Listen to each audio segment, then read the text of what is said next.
Pemirsa, Anda menyaksikan TechBiz. Produsen peringkat ataupun perangkat game genggam yaitu Aya Neo resmi memperkenalkan Aya Neo Pocket Third sebagai konsol portable berbasis Android dengan desain vertikal retro. Di mana perangkat ini ditujukan untuk penggemar game klasik dan modern dengan teknologi performa tinggi serta layar resolusi padat. Aya Neo Pocket Third hadir dengan desain vertikal yang mengingatkan pada konsol game genggam klasik era 90-an. Meski mengusung tampilan retro, perangkat ini dibekali teknologi modern untuk menjalankan game Android, emulator, dan aplikasi hiburan digital. Aya Neo Pocket Third menggunakan layar liquid crystal display berukuran 3,5 inci dengan resolusi 1600 x 1440 piksel. Layar ini memiliki kepadatan 615 piksel per inci sehingga menampilkan gambar tajam, warna jelas, dan detail tinggi saat bermain game retro maupun modern. Perangkat ini dipersenjatai prosesor Qualcomm Snapdragon 8 Plus generasi 1 dengan unit pemroses grafis Adreno 730. Dengan kombinasi tersebut, Aya Neo Pocket Third mampu menjalankan game Android bergrafis tinggi, emulasi PlayStation 2, GameCube, hingga platform arcade dengan frame rate stabil. Aya Neo Pocket Third menjalankan sistem operasi Android yang telah dikustomisasi dengan antarmuka khusus game genggam. Perangkat ini dilengkapi stick analog Hall effect, tombol digital presisi tinggi, serta sistem getar untuk memberikan pengalaman bermain yang responsif dan akurat. Aya Neo Pocket Third dibekali baterai kapasitas 6000 mAh, mendukung jaringan Wi-Fi generasi ke-6, Bluetooth versi 5,2, port USB Type-C, dan slot kartu memori. Harga pemesanan awal dibuka mulai $269 Amerika Serikat atau setara sekitar 4,2 juta rupiah. Berbagai sumber IDX Channel. Pemirsa, SmallRig merilis S70 sebagai sistem mikrofon nirkabel ringkas untuk kebutuhan pembuat konten. Produk ini hadir untuk bersaing di pasar mikrofon kompak dengan desain yang mungil, fitur lengkap, dan harga yang terjangkau. SmallRig S70 hadir dengan desain bodi metalik yang ringkas sehingga tidak mencuri perhatian saat digunakan. Bobot total perangkat ini sekitar 162 gram dan dilengkapi sistem penjepit dengan 8 opsi warna. Mikrofon ini kompatibel dengan hampir semua perangkat perekaman. Dalam paket penjualan, SmallRig menyertakan 2 modul transmitter, 1 modul receiver dengan dudukan hot shoe, 1 modul receiver USB Type-C, serta kotak pelindung yang juga berfungsi sebagai pengisi daya. Kualitas suara SmallRig S70 ditangani oleh Luca Bignardi, seorang musisi dan sound engineer peraih penghargaan Grammy. Perangkat ini menyediakan 9 preset equalizer profesional dan mendukung perekaman audio resolusi 48 kHz, 24 bit dengan tangkapan suara segala arah. SmallRig S70 dilengkapi fitur pengurangan kebisingan otomatis dan pembatas volume untuk mencegah distorsi. Terdapat 3 mode perekaman yaitu mono, stereo, dan safety track serta aplikasi Small Go Go untuk memudahkan pengaturan. Mikrofon ini memiliki daya tahan baterai hingga 40 jam dalam sekali pengisian dan jarak koneksi hingga 300 meter dengan teknologi anti-interferensi. SmallRig S70 sudah tersedia di pasaran dengan harga sekitar $90 Amerika Serikat atau setara 1,5 juta rupiah. Berbagai sumber IDX Channel.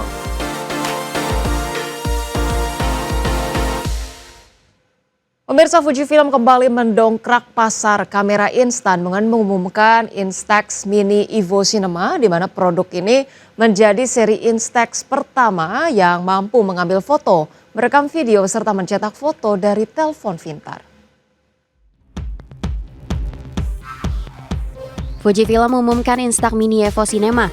Instax Mini Evo Cinema hadir dengan desain retro khas Fujifilm yang dilengkapi grip vertikal dan tombol dial analog. Inspirasi desainnya mengadopsi kamera Fuji K Single 8 yang diperkenalkan pada tahun 1965.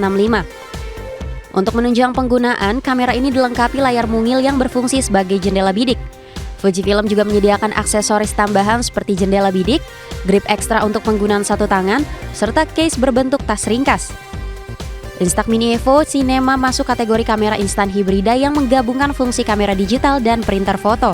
Perangkat ini mampu mengambil foto, merekam video, dan mencetak hasilnya secara langsung. Kamera ini mengizinkan pengguna merekam video singkat dengan durasi hingga 15 detik. Pengguna dapat memilih adegan favorit untuk dicetak sebagai foto Instax yang dilengkapi kode QR untuk memutar ulang atau mengunduh video melalui telepon pintar. Instax Mini Evo Cinema dilengkapi era dial, yaitu tombol putar dengan 10 efek filter warna dan tekstur dari era 1930 hingga 2020. Hingga saat ini belum ada informasi harga resmi, namun kamera ini dipastikan akan tersedia di pasar Jepang mulai 30 Januari 2026. Berbagai sumber IDX Channel. Pemirsa, PT United Tractors Tbk atau emiten berkode saham UNTR mencatatkan peningkatan penjualan alat berat merek Komatsu hingga akhir November 2025. Sepanjang Januari hingga November 2025, penjualan Komatsu UNTR tercatat meningkat dibandingkan periode yang sama di tahun sebelumnya. PT United Tractors Tbk atau emiten berkode saham UNTR mencatat peningkatan penjualan alat berat merek Komatsu. Dalam laporan bulanan, UNTR mencatat penjualan alat berat merek Komatsu sebanyak 4.305 unit sepanjang Januari hingga November 2025. Jumlah tersebut meningkat dibandingkan periode yang sama tahun lalu sebesar 4.167 unit. Secara tahunan, penjualan alat berat Komatsu UNTR naik 3,31% hingga November 2025. Penjualan tersebut tersebar dari Januari hingga November dengan kontribusi bulanan yang bervariasi. Sepanjang Januari hingga November 2025, penjualan Komatsu UNTR didominasi oleh sektor pertambangan sebesar 61%. Sementara itu, sektor kehutanan menyumbang 11%, konstruksi 14%, dan agro 14%. Pada November 2025 saja, UNTR menjual sebanyak 300 unit alat berat Komatsu. Dari jumlah tersebut, 56% berasal dari sektor pertambangan, 6% kehutanan, 17% agro, dan 21% konstruksi. Sepanjang Januari hingga November 2025, pangsa pasar Komatsu tercatat sebesar 21%. Sebagai informasi, pada 2025 UNTR menargetkan penjualan 4.500 unit alat berat dan melihat potensi pertumbuhan hingga akhir tahun, khususnya dari proyek Sugarcane. Tim Liputan IDX Channel. Pemirsa, PT Soci Lines Tbk atau Soci menargetkan 5 anak usaha baru yang dibentuk pada 2025 mulai beroperasi secara komersial dalam 1 hingga 2 tahun ke depan. Langkah ini dilakukan untuk menjajaki peluang pasar baru di segmen usaha pelayaran. PT Soci Lines Tbk atau SOCI menargetkan 5 anak usaha baru yang dibentuk pada 2025 mulai beroperasi secara komersial dalam 1 hingga 2 tahun ke depan. Direktur Soci Lines Paula Marlina mengatakan perseroan tengah mencari kontrak penyewaan kapal guna mengoptimalisasi utilisasi armada. 5 entitas baru tersebut terdiri dari PT Sejahtera Mega Armada, Great Sea International Ltd, Great Ocean Marine Ltd, Soci Eternity Maritime FZCO, dan Eternity Ocean Maritime Ltd. Seluruh anak usaha diproyeksikan mulai efektif beroperasi secara komersial dalam 1 hingga 2 tahun mendatang. Manajemen Soci menyebut tahun 2026 masih dibayangi sejumlah tantangan, termasuk risiko perubahan suku bunga. Perseroan secara berkala melakukan analisis dampak suku bunga terhadap kinerja dan operasional perusahaan. Langkah ini dilakukan untuk menjaga stabilitas keuangan di tengah dinamika ekonomi global. Adapun hingga kuartal 3 2025, Soci Lines membukukan pendapatan neto 118 juta US dollar, sedikit turun dibandingkan periode yang sama tahun sebelumnya. Meski demikian, EBITDA meningkat menjadi 47,9 juta US dollar berkat efisiensi operasional dan utilisasi armada yang tetap tinggi di kisaran 87%. Total aset perseroan juga naik menjadi 632,8 juta US dollar, didorong penambahan 2 unit kapal sepanjang 2025. Berbagai sumber IDX Channel.